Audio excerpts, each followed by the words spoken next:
Okay, sorry about the abrupt ending of the last video.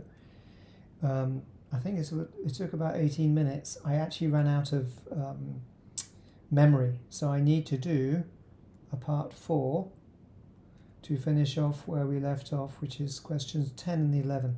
So straight into, we were on this page, and I just explained that as the light enters the glass prism at A, it slows down as it enters because the glass is optically the denser material.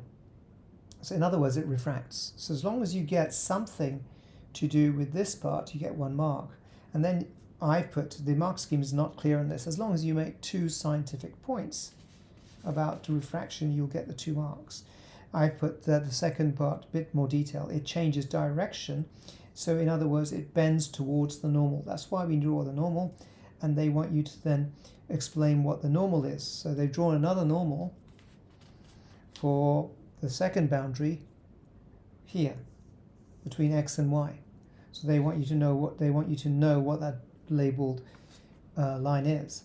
So if this angle is such that it can escape back into the air, then it will go this way.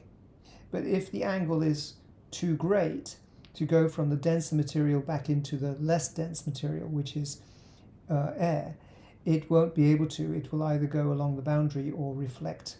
And this is called total internal reflection. So this is what the question's about. So it revises ray diagrams, the normal, and basic understanding of how to analyze light through ray diagrams. So you need to know what the normal is. And a normal is always drawn at right angles to the boundary, whether it's here, at A, that will be a right angle, or at B, where here will be a right angle. Okay? And all angles are measured to the normal, not to the boundary itself. So they will try to confuse you by giving you angles to the boundary. Okay? So that's a quick revision of ray diagrams for you. Question 10 then continues with what we're talking about. State the formula linking critical angle and refractive index. So I'm just looking to see if they give you this equation on the formula sheet, and they don't. So you need to know that sine of the critical angle, angle C, is always equal to 1 over the refractive index, and this is the refractive index, N is the refractive index, 1 over the refractive index. So say for glass, they give it to you as 1.6, in this case, often it's about 1.5. Once you know that, you can do the inverse sine to work out the critical angle. Now the critical angle would be, say if you had a glass semicircular block, and you draw your normal, and you send a ray in at this angle. If the angle's just right, the light will carry on at the boundary. And this angle is called the critical angle. Okay? So C is the critical angle. And the refractive index is how optically dense the material is. So it only happens when you're going from the optically denser material usually into air. Okay? At A level they make it more complicated, but in GCSE that's usually the case. So the refractive index for glass in the prism used is given as 1.6. So we know N. So we know this equation. The only thing we don't know is C. So you put sine C must equal 1 over 0.6, which is 0.625. You then inverse sine it on your calculator, and you'll come up with an angle of about 38.7. Okay? Now you can give your value to 38.7 or 39 degrees. So the critical angle is about 39 degrees. Okay, so 1 for using the equation, 1 for knowing the equation, 1 for putting the numbers in, 1 for changing it round, and 1 for giving the value to a rounded up figure. Don't put loads of decimal places. So we have to revise, we need to know what the critical angle is, so we've revised critical angle. And once you know what the critical angle is, you know that total internal reflection occurs when you have the angle bigger than C. So if the angle is larger than that, it won't go along the boundary. It won't get into air at all. It will totally internally reflect, and the law of reflection says the angle of incidence equals the angle of reflection. So they want you to complete diagram 1, yeah, by continuing the path, yeah, of the ray from point B. I'm just going to move the paper. That's what they want you to do. So they want you to understand that the critical angle, says critical angle was 39 degrees. So they want you to know that. They want you to know about total internal reflection. And they want you to draw what will happen. Well, this angle here, remember we draw all angles to the normal. So this, if that's 40, this will be 50. Now obviously 50 degrees is greater than the critical angle for this glass prism, because the n value for this glass prism was 1.6. Okay, they're given it as to 1 decimal place. So because 50 is greater than the critical angle, you only need 39 degrees. It's going to totally internally reflect. So you've got to draw the second one bouncing off at approximately the same angle. The other thing that you need is a protractor. Okay, so 50 degrees, I'm drawing it by eye to roughly show that I know that this angle will also be 50 degrees. I think I've drawn it a little bit too far down. So the other thing they show you on the front of your paper is that you need a protractor. You need a protractor for this exam for the ray diagrams. Now I don't have a protractor with me, but if you draw the angle where the angle is, you've shown that you know the refracted angle is the same as the internal angle here, the incident angle, then you'll get that mark. So you've got to draw the ray diagram. So that's how you do it, and you'll get a mark in the mark scheme. Question 10, yeah, that there's total internal reflection. So if you've shown that there's total internal reflection and you've shown that your angles are equal, you'll get the 2 marks there. Okay? So I didn't draw it very well. Now, there is another part. So this is an application of this question. Remember I said physics is about understanding the concepts, knowing the maths. We've done the maths, and then to work out some applications of the same problem. Diagram 2 shows a similar prism that is made with a material with a different refractive index. The critical angle for this prism is 55 degrees. Well, this time if the ray is going in at the same angle, the angle is going to be 50, but this time the 50 degrees is less than the critical angle, because the critical angle is 55 degrees. So if it's less than the critical angle, it will get through into the air. It's only at the critical angle it would go along there. At less than the critical angle it would come out of the air and it will bend away from the normal. Yes, so this angle will be greater than 50 degrees. Okay, that's what you've got to show, and for that you have to show that light is refracted. This light is refracted into the air.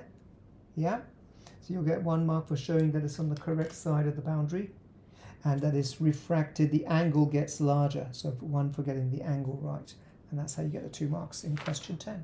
That's the end of question 10.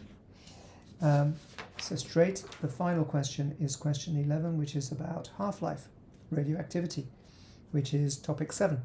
So here we got technetium, 99, that's the isotope. M means it doesn't last for long. It's a man-made material. It's an isotope of the element technetium. Okay, technetium has a half-life of 6 hours. Okay, a sample of it has an initial activity of 160 becquerels. So the activity is on the y-axis. So the starting value is 160. The initial activity means the starting activity. Then you have to complete the graph to show how the activity of this sample changes over a period of 24 hours. 24 hours, yeah, is 4 times 6. So it's 4 half-lives. So the time is on the x-axis and is shown in hours. So the first half-life it will go from 160 to 80. So this value here, you should put the first point obviously after the initial value, the first half-life will be at 80. Yeah?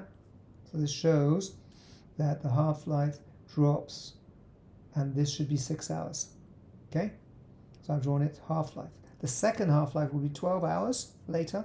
So then we'll go from 80 to, and this line should be 40. So if you draw that with a ruler, that will be 40. And that should be 12 hours. Yeah? The third one, 18 hours. Yeah, it'll go down to 20. And then the last one will be at 10. So I'm not going to draw that one in as well. So basically in 24 hours, it'll go to 1 half-life, 2 half-lives, 3 half-lives, 4 half-lives later. So it goes to half. This here will be a quarter, will be left. Half will be remaining there. Activity will drop to half, or half the atoms remaining. Here will be at about an eighth, and here will be about a 16th of the initial value. That's why it's going to be, this value here will be 10 becquerels. Okay, becquerels means the activity per second. Okay, so I think you may have missed some of my explanation. Okay, now if you get it, if you got the plots correct, that's 1 mark. If you got the curve of best fit, that's the 2nd mark. So in other words, if you got the curve of best fit as well as mine, it's a correct shape. If you don't do it accurately, but you've got roughly the correct shape, they might give you 1 mark. Okay, that's how you get 3 marks. And then it's going into the questioning. Okay, and that, well, there's actually a question 12. So technetium has a half-life of 6 hours and can be used as a medical tracer.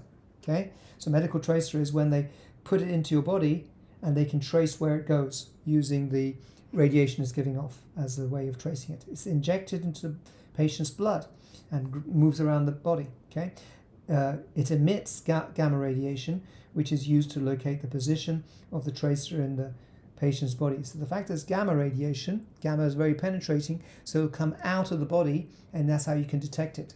Okay, if it was producing alpha or beta, you wouldn't be able to detect it because it will be absorbed by the body, it wouldn't get out.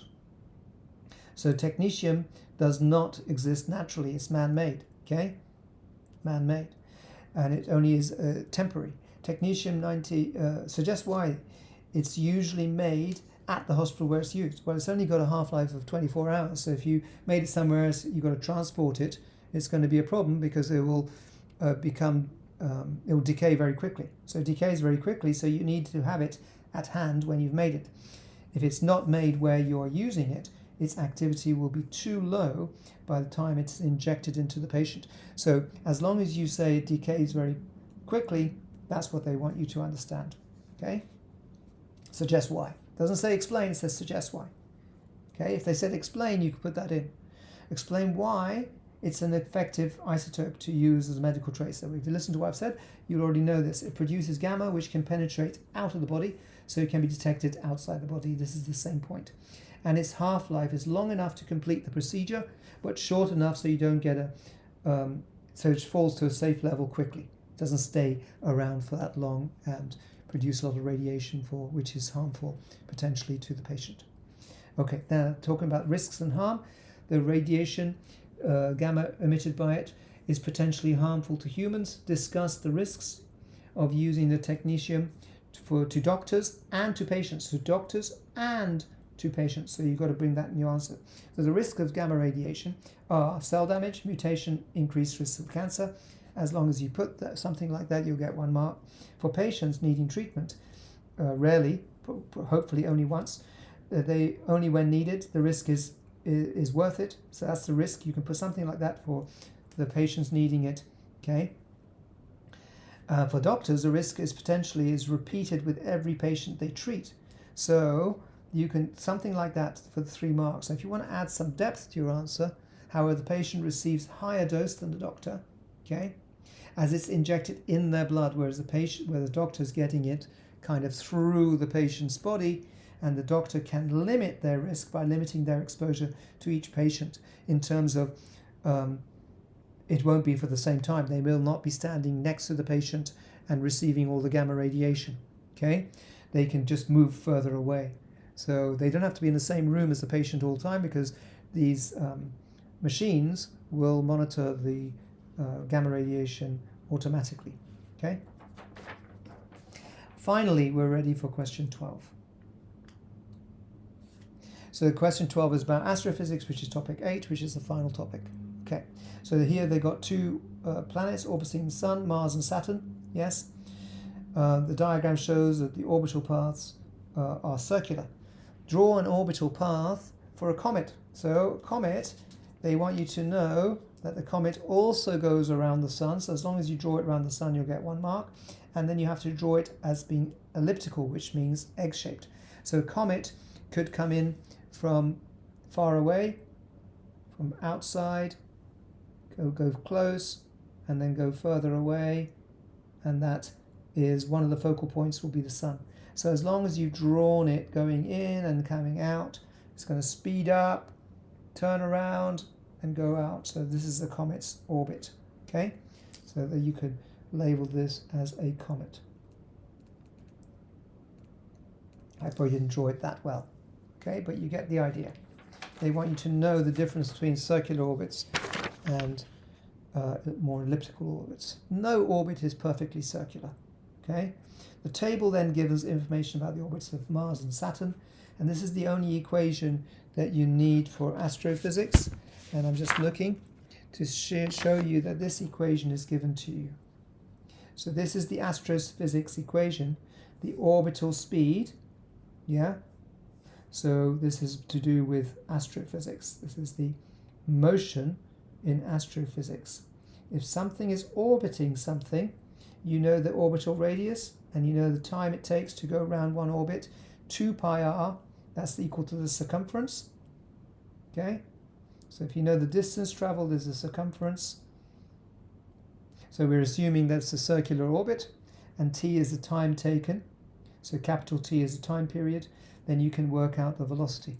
Okay, or if you're given the velocity, likewise, you can then work out the unknown of those two. Okay, so that equation is given to you on the equation sheet. So I've written it down on in my answer. So they've given you the distance, the orbital radius. Yeah. Obviously, once you know the r, you can then work out 2 pi r, which is the circumference or the distance traveled in one orbit. And then you know this, they've given you the orbital speed. So they've given you v and they've given you r. So guess what they want you to work out is what is t.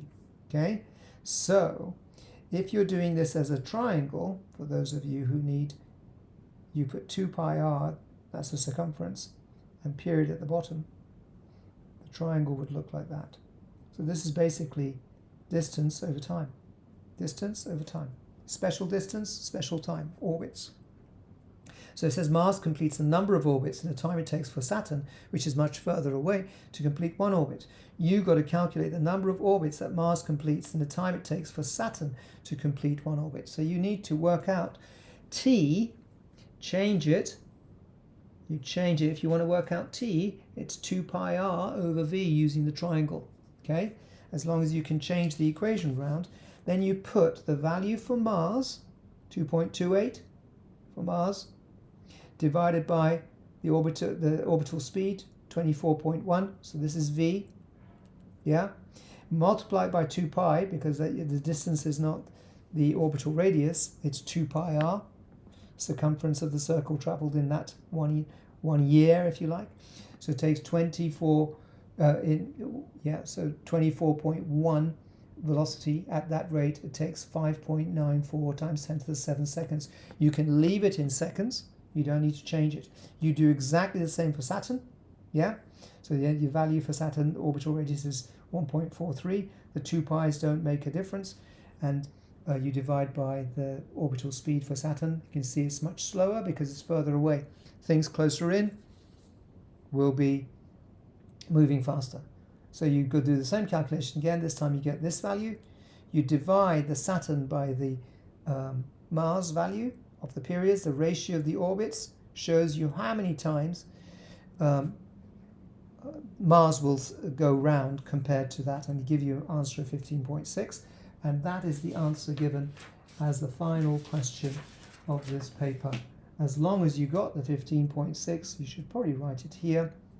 Number of orbits that so Mars can orbit 15.6 times, and that's the end of the 2-hour paper. I hope you found it useful. Yes? So remember, again, please share this with your friends doing the same exam. They may be in other schools as well. I seem to have quite a lot of students from different countries already watching the videos. I have to spend a lot of time doing the A-level ones, but so if you continue with this course into A-level, you'll see that this service will continue into your A-level year as well. Okay, so remember to please like, share, subscribe if you want to know when the next video is ready. I try to do one as often as I can, but obviously this I also teach full-time. So thank you very much for watching, and hopefully see you in the next video. Bye for now.